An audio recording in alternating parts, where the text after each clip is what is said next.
자, 우리 이제 드디어 연말정산 추가자료 입력 파트에 들어갈 건데요. 자, 우리가 사원 등록을 먼저 했죠. 직원이 입사를 하게 되면 먼저 사원을 등록을 하게 됩니다. 그러고 나서 이 직원에게 급여대장을 작성을 하게 되죠. 급여자료 입력이라고 하는 급여대장을 작성하게 됩니다. 그럼 이거는 월별로 우리가 급여대장을 작성을 해서 급여가 얼마고 그다음에 소득세가 얼마고 이걸 확정을 짓게 되겠죠. 그래서 우리 매달 급여에 대한 직원 A, B, C 이분들의 소득세를 다 더해서 월별로 뭐를 하게 되죠? 급여 자료를 입력한 다음에 이거를 원천징수 이행상황 신고서에 작성을 하게 됩니다. 그래서 원천징수 이행상황 신고서를 통해서 이 원천징수 이행상황 신고서에는 A의 소득세가 얼마, A에게 지급한 금액이 얼마고 소득세가 얼마, B에게 지급한 금액이 얼마고 이렇게 총 지급액과 그 다음에 납부한 소득세 이렇게 총 지급액과 총 소득세가 기재가 되게 돼요. 그렇게 되면 우리 세무서에서는 사실 이 1월, 2월, 3월, 4월에 원천징수 이행상황 신고서를 통해서 세금은 냈는데 이 세금이 과연 A, B, C 각각 누구의 세금인지 이거를 궁금해할 거 아니에요? 예, 이게 바로 연말정산 추가자료 입력이라는 겁니다. 그래서 우리가 기중에는 우리가 인원별로 각각의 인원이 얼마의 그 소득을 지급받았는지 이거를 제시하지 않다가 소득세를 그냥 총액으로 세금을 납부하고 그 다음에 이 소득세들을 합쳐가지고요. 이렇게 보시면 이렇게 1월부터 12월까지 급여대장을 통해서 우리가 소득세를 일단 원천징수를 하고요. 연말정산 추가자료 입력이라는 거는 어떻게 되는 거예요? 결국에는 자, A, B, C 직원의 1월부터 12월까지의 급여와 그 다음에 소득세를 합쳐서 우리가 납부를 하게 되죠. 그렇게 되면 1월에서 12월까지의 납부세액이 결정이 되고요. 급여도 결정이 됩니다. 그러면 이 급여들은 일단은 내가 총 지급액이 얼마인지 총급여가 결정이 되겠고요. 그 다음에 소득세는요. 네, 소득세는 우리가 기납부세액으로 해서 얼마를 납부했는지 결정을 하게 됩니다. 그러면 세무서에서는 각각 인원별로 이 총급여와 기납부세액이 얼마인지를 알고 싶어 해요. 그래서 우리 세무서에다가는 우리는 A, B, C 이렇게 인원별로 다 합쳐가지고 이렇게 총액을 보고를 했다라고 하면 우리가 연말정산이라고 하는 원천징수 이행사항 신고서라고 하는데 이거는 결국엔 근로소득자들의 종합소득세 신고입니다. 네, 근로소득에 대한 종합소득세 신고라고 하는 거 절차를 통해서 자 A와 B와 C의 각각의 총급여와 기납부세액이 얼마인지 이거를 보고하게 되는 그런 절차가 바로 연말정산 추가자료 입력에 해당이 됩니다. 그래서 총급여가 얼마고 그 다음에 기납부세액이 얼마다. 이런 식으로 우리가 보고를 하게 되고요. 그래서 연말정산에서는 결국에는 인원별로 그 사람의 총급여와 그다음에 그 사람의 부양가족, 그다음에 각종 뭐 세액공제들 있죠. 소득공제, 세액공제 항목들 이런 것들을 반영해서 우리가 연말정산을 통해서 결정세액이 확정이 되죠. 결정세액이 확정이 되면 우리가 1월에서 12월까지 원천징수되었던 기납부세액과 정산을 해서 차가감 납부세액이 결정이 되는 그런 방식입니다. 그래서 우리가 다시 한번 보면 원천징수 이행사항 신고서는 우리가 2월 달을 보게 되면 이렇게 인원별로 지금 한 명이 422만 원을 한 명에게 422만 원을 줬고 21만 2,150원의 소득세를 줬다. 이거밖에 나와 있지 않아요. 누가 얼마를 가져갔는지 이게 나와 있지 않다고요. 그렇기 때문에 이거를 우리는 연말정산 추가자료 입력이라고 하는 메뉴를 통해서 다음 연도 2월 달에 연말정산을 통해서 우리가 인원별로 사람들별로 얼마의 소득을 받았고 얼마의 그 세금을 내가지고 그리고 부양가족이나 이런 인적사항들 월세세액공제, 연말정산과 관련한 보험료 공제 이런 것들을 반영해서 결정세액을 결정하게 됩니다. 그리고 여기에 오는 기납부세액은 우리 작년도에 원천징수되었던 이렇게 급여대장상으로 원천징수됐던 소득세를 1월에서 12월분을 합계를 하게 돼서 여기에 결정세액, 그러니까 기납부세액으로 위치하게 되는 겁니다. 그래서 연말정산을 왜 하는지 그걸 염두에 두시면서 진행하시면 되겠고요. 어쨌든 연말정산을 통해서 우리는 1월에서 12월분 근로소득자별로 1월에서 12월에 총급여가 결정이 되고 이 총급여에 대해서 결정세액을 결정세액을 결정을 해야 되는 거죠. 총급여에 대해서. 근데 우리가 이 소득세라고 하는 거는 인세에 해당이 됩니다. 그래서 부양가족이나 세액공제나 소득공제나 신용카드를 누가 많이 썼다면 그때는 세액을 더 줄여주게 될 거예요. 부양가족이 더 많다면 세금을 더 줄여주는 이런 인세에 해당이 되죠. 물세가 아니고. 그렇기 때문에 이렇게 총급여와 그다음에 결정세액을 결정해서 우리가 1월에서 12월에 원천 징수됐던 금액과 비교해가지고 총 결정세 우리가 추가적으로 납부해야 될 세액이 얼마인지 환급해야 될 세액이 얼마인지 이런 것들을 결정해주게 되는 절차입니다. 그래서 원래는 근로소득자들이 5월 달에 종합소득세 신고를 통해서 이 근로소득에 대해서 이런 절차를 진행해 줘야 되지만 근로소득자들은 우리나라에 워낙 많은 근로자들이 있고 그럴 능력이 부족하기 때문에 우리가 회사에서 대신해서 2월 달에 이 연말정산이라는 절차를 통해서 근로소득만 있는 사람들은 이걸로 우리가 신고 의무가 끝날 수 있도록 그렇게 진행을 해주고 있다라고 보시면 됩니다. 연말정산에서는 우리가 이제 본격적으로 이제 부양가족과 그다음 소득공제, 세액공제 항목들이 같이 출제가 되는 형태로 나오게 되고요. 그래서 일단은 소득이 확정이 돼야 되겠죠. 그래서 우리가 여기 소득명세에서는 여기 소득명세가 제일 앞에 나오게 되는데 여기 보시면 소득명세 여기 제일 앞에 나오게 되죠. 여기서는 내가 근무처가 어디고 그다음에 이때는 만약에 우리가 중간에 이중근로소득이 발생했을 때 중도에 입사를 한 사람이 있다면은 기존에 우리가 중도에 입사를 하게 되면 A라는 근무처가 있고 B라는 근무처가 있잖아요. 그래서 우리는 12월 31일에 재직하고 있는 12월 31일 기준으로 연말정산을 2월 달에 하게 되는데 2월에 재직하고 있는 회사에서 연말정산을 하게 되죠. 이때 우리가 종전근무지가 있는 경우에는 이 해당 종전근무지의 원천징수 영수증을 가지고 와서 합산해서 소득금액을 신고하도록 그렇게 되어 있습니다. 만약에 이때 이 A라는 근무지의 원천징수 영수증을 갖고 오지 않게 되면 그때는 2월 달이 아니고 5월 달에 별도로 종합소득세 신고를 다시 해야 됩니다.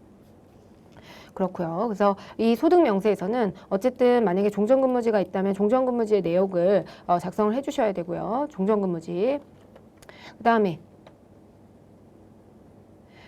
여기 보시면 인정상여라고 해가지고 인정상여는 뭐냐면 근로자한테 실제로 돈이 간 건 아니지만 우리가 결산을 하는 과정에서 법인세법상 세무조정을 통해서 법인세를 공부하진 않았죠. 근데 우리가 법인세법 세무조정을 하는 과정에서 우리가 왠지 그게 돈이 나갔어요. 법인에서 금액이 유출이 됐고요. 그 유출에 대해서 이게 근로자가 가정한 것으로 명백하게 인정이 되는 경우에는 인정상여라고 해가지고 혹은 만약 확인이 되지 않으면 대표자의 급여로 대표자의 상여로 처분하는 경우가 있습니다. 그래서 확인이 되는 것들 근로자에게 직접 확인이 되는 거는 해당 근로자한테 인정상여로 처분하게 되고요. 만약에 확인이 되지 않는 것들은 불분명한 것들은 대표자에게 인정상여 처분을 하게 됩니다. 인정상여는 상여로 인정된다. 그래서 상여로 간주된다 이런 의미고요. 그렇게 되면 여기 보시면 과세소득에 보시면 인정상여를 여기에다가 입력을 해주셔야 됩니다. 과세대상 추가에 해당하는 거. 임원 퇴직소득 한도 초과액의 경우에는요. 우리가 임원의 경우에는 퇴직금을 받게 되는데 임원의 경우에는 힘이 세니까 아무래도 퇴직금을 과다하게 가져갈 가능성이 굉장히 높죠. 그렇기 때문에 한도가 존재하게 됩니다. 한도가 존재하는 이유는 이 퇴직금으로 과세가 되는 것이 퇴직소득으로 분류되는 것이 굉장히 저렴한 세금을 징수하게 돼요. 그래서 세금이 저렴하다 보니까 많은 임원들이 퇴사하면서 퇴직소득으로 많이 가져가려고 하는데 그렇게 되면 법인의 자금이 외부로 유출이 될 수 있기 때문에 부당하게 한도를 두고 있습니다. 근데 만약에 한도를 초과해서 가져가게 된다. 그렇게 되면 그 금액에 대해서는 근로소득으로 과세가 됩니다. 근로소득 세율이 더 세기 때문에 퇴직소득으로 어쨌든 과세되는 게 더 유리하거든요. 그래서 그런 거를 방지하기 위해서 한도를 두고 퇴직소득에 대해서는 한도를 두고 초과하는 금액은 근로소득, 임원에 대해서만 그렇게 하고 있습니다. 한도 초과에 대해서는 근로소득으로 과세하고 있고요. 그 다음에 직무발명보상금을 보겠습니다. 직무발명보상금은 재직 중에 수령하는 500만 원 이하의 직무발명보상금은 비과세죠. 그래서 재직 중에 수령하게 되면 500만 원까지 우리가 만약에 직무발명보상금은 우리 직무와 관련돼서 발명을 한 거예요. 그래서 만약에 관련된 보상금을 주는 경우가 직무발명보상금에 해당이 되는데 재직 중에 수령하면 우리가 근로소득으로 과세하게 되고요. 근데 비과세 500만 원까지는 비과세 500만 원 초과하는 부분에 대해서 과세를 하게 됩니다. 이거를 만약에 재직 중이 아니라 퇴사 후에 재직 중이 아니고 퇴사 후에 만약에 지급을 하게 되면은 그때는 어떤 소득으로 기타 소득으로 과세를 하게 되죠. 기타 소득에서도 마찬가지로 500만 원 이하는 비과세를 하게 됩니다. 이하는 비과세다. 그래서 재직 관계가 아닌 경우에 퇴직 후에 받게 되면 직무발명보상금은 500만 원까지 비과세는 맞는데 기타 소득으로 과세가 되는 겁니다. 500만 원이 넘으면 기타 소득으로 과세가 되고요. 네, 그래서 소득 명세에서 결국에는 우리가 이제 세액을 결정하는 거, 이게 바로 연말정산 핵심이고요. 결정세액이 확정이 되면 기납부세액을 차감하게 되고, 기납부세액은 1월에서 12월 동안 우리가 급여 대장에서 급여를 받을 때 징수가 됐던 그 금액이 기납부세액으로 나오게 되고요. 이 차가감 징수세액이 우리가 추가적으로 납부해야 되고, 플러스면 추가 납부해야 되고요. 마이너스면 환급을 받게 됩니다. 대부분의 근로자가 환급을 받게 되기 때문에 그래서 우리가 연말정산은 뭐 제2의 월급이다, 13월의 월급이다, 뭐 이런 식으로 표현을 하는 거예요. 자, 그래서 부양가족을 이제 소득명세에 입력하고 나서는 이제 부양가족을 입력을 해야 됩니다. 이거는 사원등록 메뉴에서 입력을 하셔도 되고, 이 연말정산 추가잔료 입력에서 부양가족을 입력하셔도 되겠습니다. 지금 보시면 여기 부양가족 탭에서 입력을 하시면 되세요. 그렇고요. 그 다음에 이제 연금저축, 연금저축이 있는데, 연금저축과 그 다음에 월세세액공제, 연말정산 입력 이렇게 되어 있는데요. 일단은 보시면 이 보험료 의료비는 이 부양가족에서도 이 밑에다가 이 부양가족별로 예를 들어 뭐 배우자 그 다음에 뭐 자녀 별로 보험료와 의료비가 있잖아요. 그래서 부양가족에다가 이제 인원들이 나오게 되면 요 밑에다가도 보험료나 의료비, 신용카드 등 공제, 각각의 인원들의 기본공제 대상자들의 교육비 기부금 등을 여기다가 반영할 수도 있다. 그거를 기억을 해두시고요.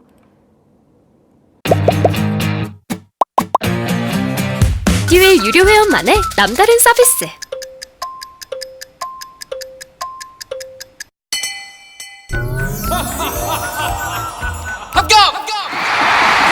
합격하고 돈도 받는 혜택.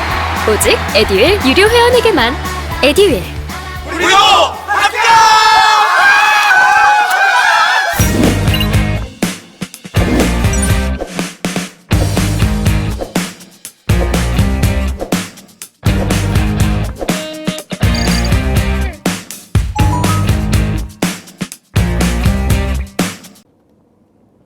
우리는 연금저축, 연금저축의 경우에는요, 연금저축 계좌하고 그다음 퇴직연금 계좌 납입한 금액의 12% 혹은 15%. 그래서 이거는 그 급여에 따라 총급여와 소득금액에 따라서 다르게 되죠. 예, 그래서 이거를 종합소득 산출세액에서 세액공제를 해주게 됩니다. 그래서 이걸 연금저축 세액공제라고 하게 되는데요. 세액공제 대상 연금저축 세액공제는요, 일단은 우리가 원래는 지금 보시면 기본적으로 우리가 연간 700만 원 한도라고 보시면 되세요. 근데 연금저축인 경우하고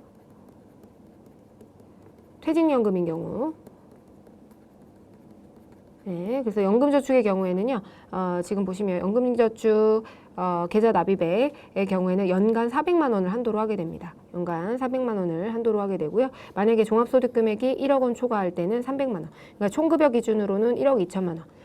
이 연금저축 계좌, 그러니까 연금저축 계좌는 400만 원까지 가능한 거고, 퇴직연금 계좌의 경우에는 우리가 700만 원까지 한도가 가능한 겁니다. 이 둘을 합쳐서 700만 원 한도가 가능한데요. 예를 들어서 연금이랑 그다음에 퇴직연금에서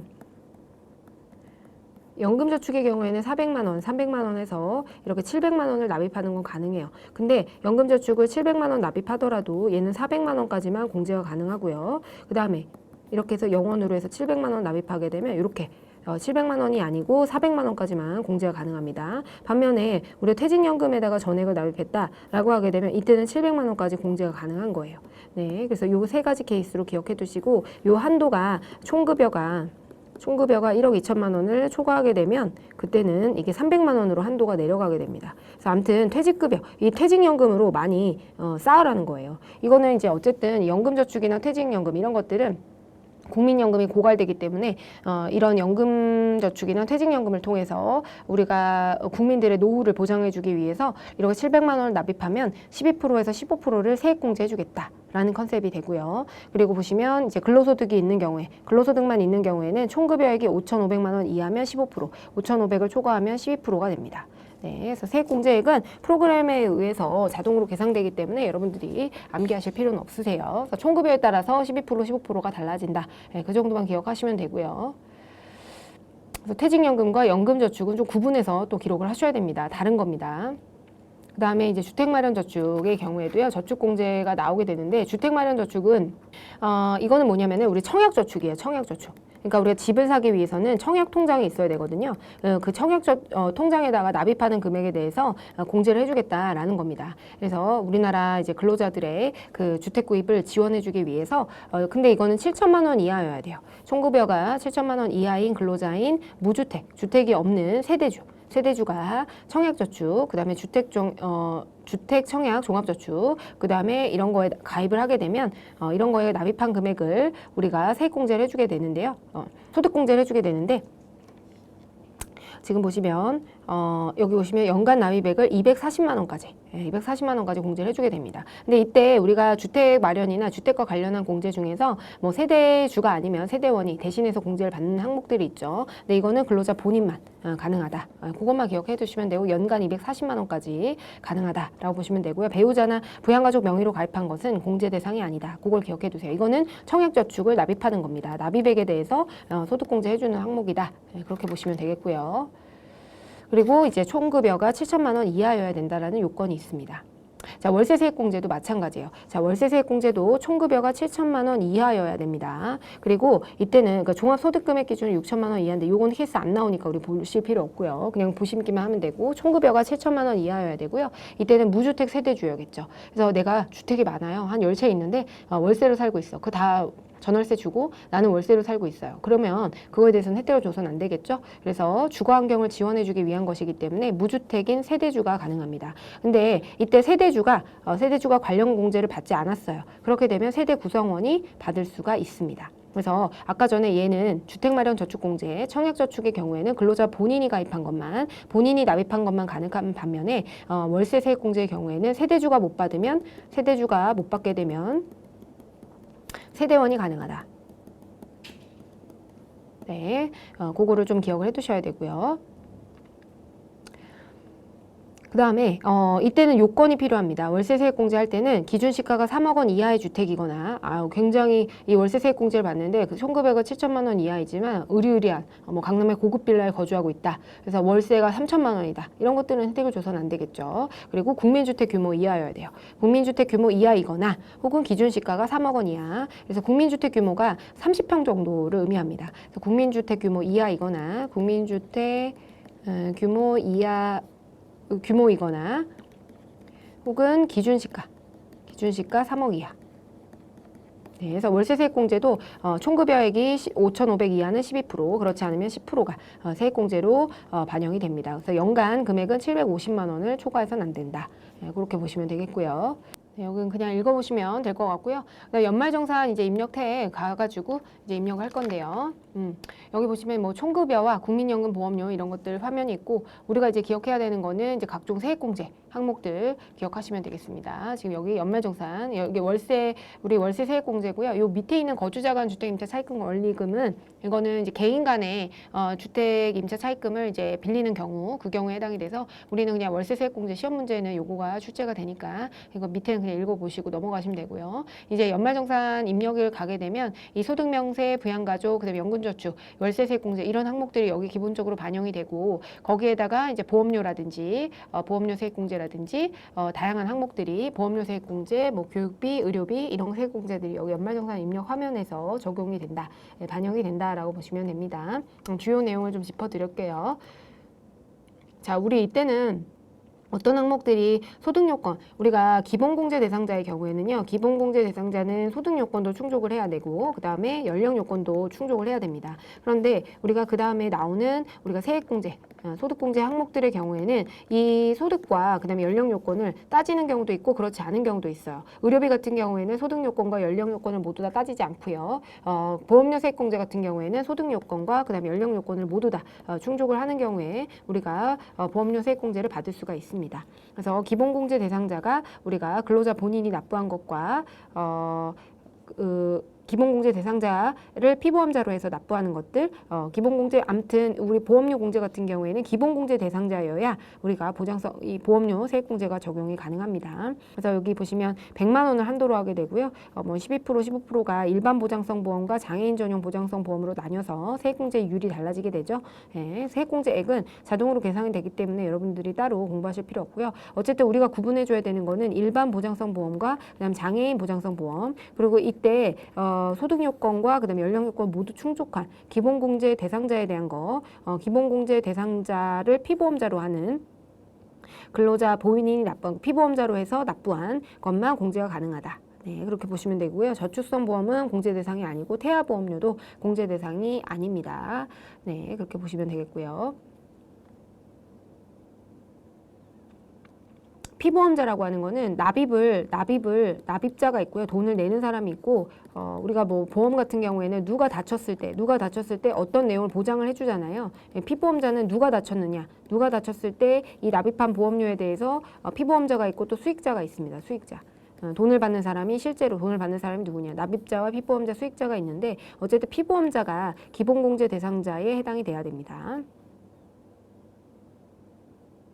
그래서 이게 뭐 보험료를 예를 들어 100만 원씩 납입을 하면 이 피보험자가 다쳤을 때 우리는 100만 원을 받기로 한다라고 했을 때 납입자가 우리가 100만 원, 납입자가 A가 되는 거고요. 그다음에 피보험자가 예를 들어 B를 대상으로 했을 때 이 B가 기본공제 대상자로서 요건을 충족해야 된다는 거고, 그랬을 때 누구한테 돈을, 이 B가 다쳤을 때, B가 아플 때 누구한테 돈이 가느냐, 보험료가 가느냐라고 하게 되면 그 사람이 수익자가 되는 겁니다. 근데 여기서는 이제 피보험자를 기준으로 판단한다는 거 그렇게 기억해 두시면 되겠고요.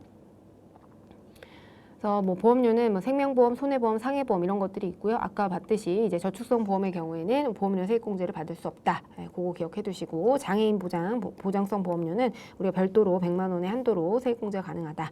그리고 이게 둘 다 적용되면 하나만 받아야 됩니다. 장애인 보험과 그다음에 일반 보험, 우리가 이제 1번, 2번 이거 둘 다 적용이 된다면은 하나만 선택해서 우리가 적용을 받아야 된다. 그렇게 보시면 되겠고요. 3개요? 완전 초보였죠. 그것도 생초보. 퇴근하고 에듀윌 강의 들으면서 한 2달 정도 공부했던 것 같아요. 그래서 제가 세운 목표는 강의를 한번 다 듣고 기본기를 만든 후에 기출문제를 풀자 이거였거든요. 강의만 들어도 그 안에 기출문제로 그날 배운 내용 적용해서 풀어보는 거라 공부하는 데 도움이 많이 됐어요. 에듀윌은 합격이다! 100만 원이 한도다라는 것까지만 기억하시면 되겠습니다. 그리고 얘는 이제 소득 요건과 연령 요건, 기본공제 대상자가 소득 요건, 연령 요건 모두 충족해야 되는 겁니다. 그다음에 주택 차입금 원리금 상환액, 이거는 뭐냐면요, 전세자금 대출이에요. 전세자금 대출을 했을 때 전세자금 대출에 대해서 우리가 이자를 갚느라고 힘드니까 공제를 해줄게 라는 겁니다. 얘는 과세기간 종료 현재 주택을 소유하지 않아야 돼요. 그래서 내가 집이 10채가 있고 전세를 따로 들어가서 살아요. 이런 분들은 공제를 해줄 필요가 없죠. 혜택을 줄 필요가 없어요. 엄청 부자니까. 그렇기 때문에 과세기간 종료일 현재로 주택을 소유하지 않아야 돼요. 전세로 들어가 있다는 건 내 집이 없어서 전세로 들어가 있는 거기 때문에 과세기간 종료 현재 무주택 세대주여야 되고요. 만약에 세대주가 받지 않으면요, 그러면 세대원이 가능하다. 아까 월세도 그랬죠. 그리고 근로소득이 있는 거주자가 국민주택 규모의 주택을 임차하기 위해서 우리가 차입을 해야 됩니다. 그래서 국민주택 규모 이하여야 된다. 국민주택 규모는 우리가 85제곱미터, 일반적으로 85제곱미터 33평짜리를 얘기합니다. 그래서 이렇게 되는데 이제 납입액을 여기다가 기재해주면 알아서 40% 공제가 된다. 근로소득 금액에서 이제 공제가 됩니다. 그다음에 장기주택 전당 차입금, 이건 뭐냐면요, 내가 집을 산 거예요.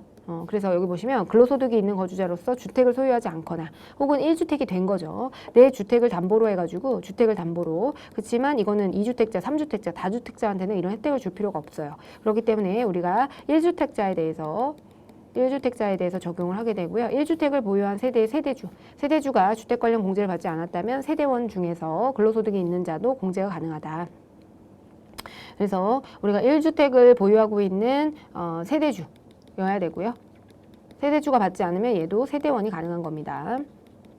그리고 이 장기주택 저당 차입금은 주택을 담보로 해서 실제로 주택을 취득을 한 거예요. 이거는 주택을 처음으로 내 집을 마련한 거죠. 그러면서 내 주택을 담보로 해서 차입금에 대한 이자를 갚는 경우가 장기주택 저당 차입금에 대한 이자 상환액이 되겠습니다. 이거는 취득 당시 주택의 기준 시가가 5억 원 이하인 주택을 취득해야 된다. 그래서 요거 앞에 있는 우리가 전세자금 대출의 경우에는 국민주택 규모의 주택이어야 되고요. 지금 장기주택 저당 차입금의 경우에는 취득 당시 주택의 기준 시가가 5억 원 이하인 주택을 취득해야 됩니다.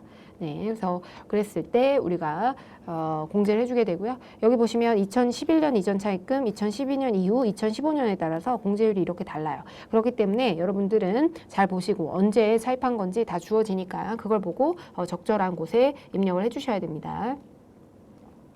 네, 그래서 요거를 외우실 필요는 없어요. 이건 다 외우실 필요 없고 우리는 이게 장기주택 저당 차입금인지 주택 차입금 원리금 상환액인지 그 다음에 우리가 청약저축 납입액인지 그런 것들을 구분해서 이게 같이 있기 때문에 여러분들은 그 구분을 해서 어디에 입력을 해주는지만 아시면 되겠습니다. 그리고 세대원도 가능하다는 거 그거 기억해 두시고요.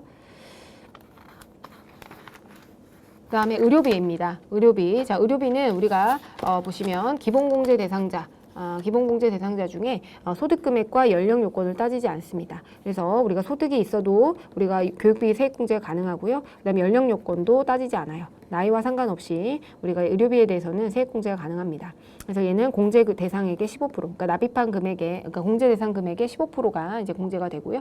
난임 시술비는 뭐 20%다. 이거는 뭐 어차피 자동으로 계산되기 때문에 그냥 보시면 되겠고요. 여기서는 이제 어떤 항목들을 넣어줘야 되는지 그게 중요합니다. 그래서 일단 부양가족 부양가족 지출액 중에서 소득 요건과 연령 요건 따지지 않기 때문에 우리가 다 가능하다고 보시면 되겠고요. 의료비에 포함하는 것과 포함하지 않는 것을 좀 구분하는 게 중요하실 것 같아요. 그래서 일반적인 치료 목적에 아파서 우리가 의료비를 지출하는 경우에는 그건 다 포함이 된다고 보시면 되는데요.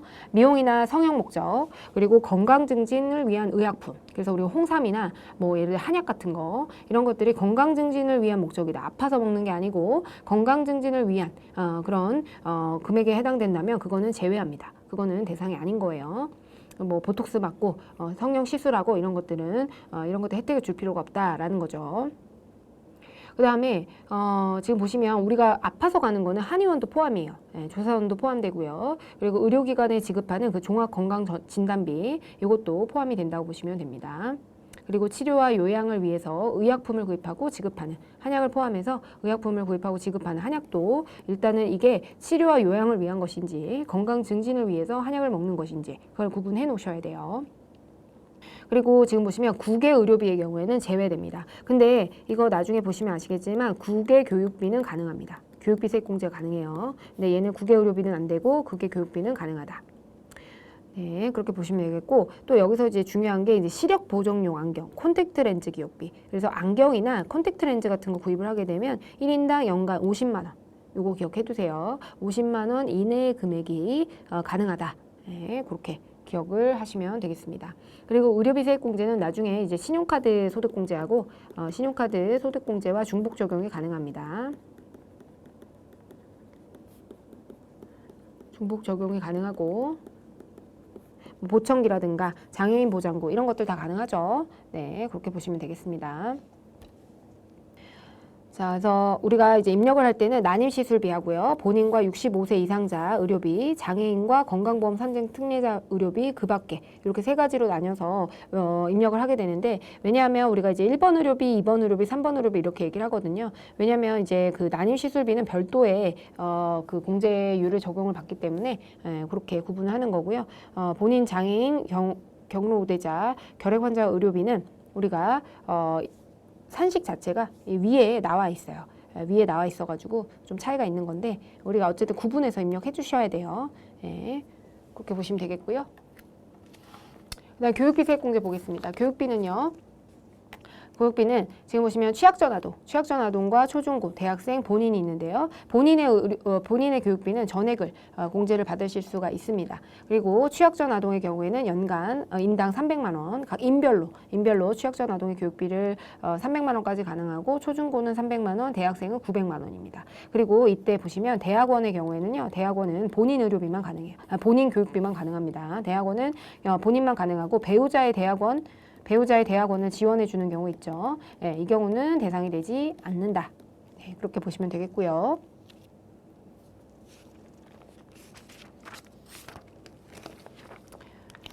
네, 그렇게 보시면 되고 교육비에서 이제 유의하실 사항이 있어요. 자, 보시면 대학원 교육비의 경우에는 이거는 본인만 공제가 가능하다는 거. 그리고 보시면 우리가 교육비의 경우에는요. 교육비는 우리가 나이 요건, 연령 요건하고 소득 요건 중에서 자, 연령 요건은 따지지 않고요. 소득 요건만 따지게 됩니다.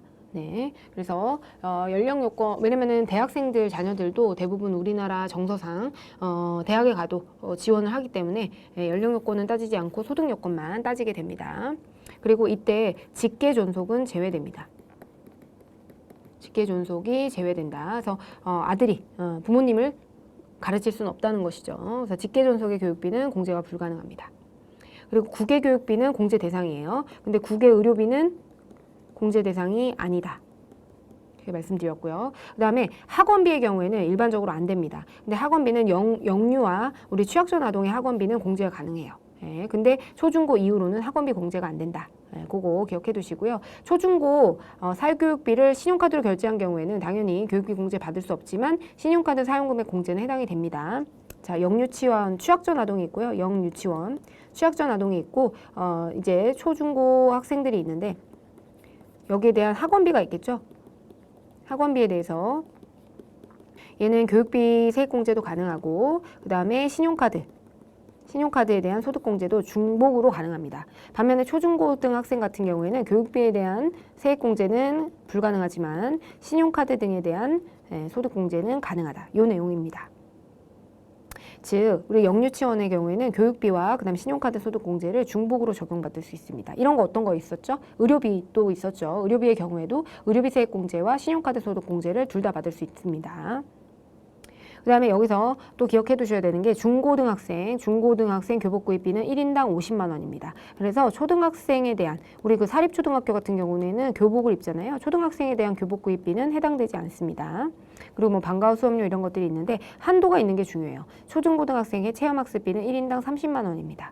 네, 그래서 우리가 이 50만 원하고 30만 원, 이 50만 원짜리 의료비에 뭐 있었죠? 안경, 콘택트 렌즈, 안경과 그 다음에 콘택트 렌즈, 요거 50만 원, 요거처럼 우리가 50만 원과 50만 원짜리는 좀 기억을 해두셔야 돼요. 자주 출제가 되거든요. 그래서 중고교생 교복 구입비가 1인당 50만 원, 초중고의 체험학습비, 이건 초등학교 포함입니다. 1인당 30만 원까지 공제가 가능합니다. 네, 그렇게 보시면 되겠고요. 그다음에 기부금 같은 경우에는 이거를 이제 정치자금 기부금은 10만 원까지는 10만 원 이하분에 입력하고요. 10만 원 초과는 10만 원 초과분에 입력하셔야 됩니다. 그래서 10만 원 기준으로 해서 정치자금 기부금을 나눠줘야 되고요. 그다음에 뭐 법정, 그다음에 지정기부금, 법정하고 그다음 지정기부금이 주로 나오는데 종교단체인 경우와 그렇지 않은 경우로 나눠서 입력해 주셔야 됩니다. 그래서 그 단체를 이제 구분하는 거는 법정기부금 같은 경우에는 국가나 지방자치단체에다가 기부하는 경우하고 천재지변, 이재민, 구호금품 이런 것들이 주로 대상이 됩니다. 그리고 사회복지 공동모금회 이것도 이제 법정기부금에 해당이 되는데요. 사회복지법인 등의 법에 열거된 비영리 단체에 기부하는 거는 우리가 지정기부금이 됩니다. 그리고 교회나 성당 이런 종교단체 기부금인 경우하고 그렇지 않은 경우로 나눠서 지정기부금은 두 가지 경우로 나눠서 우리가 입력을 해줘야 돼요. 왜냐하면 한도 계산이 다르거든요. 한도 계산이 달라서 우리가 그렇게 구분해서 해주셔야 된다. 그렇게 보시면 되겠고요. 그다음에 신용카드 등 소득공제 같은 경우에는 우리 신용카드 등 소득공제는 이제 전통시장, 대중교통, 그다음에 도서공연 이렇게 나뉘게 되거든요. 신용카드와 현금영수증 이렇게 나뉘게 되는데 요거를 보여드릴게요. 잠시만요.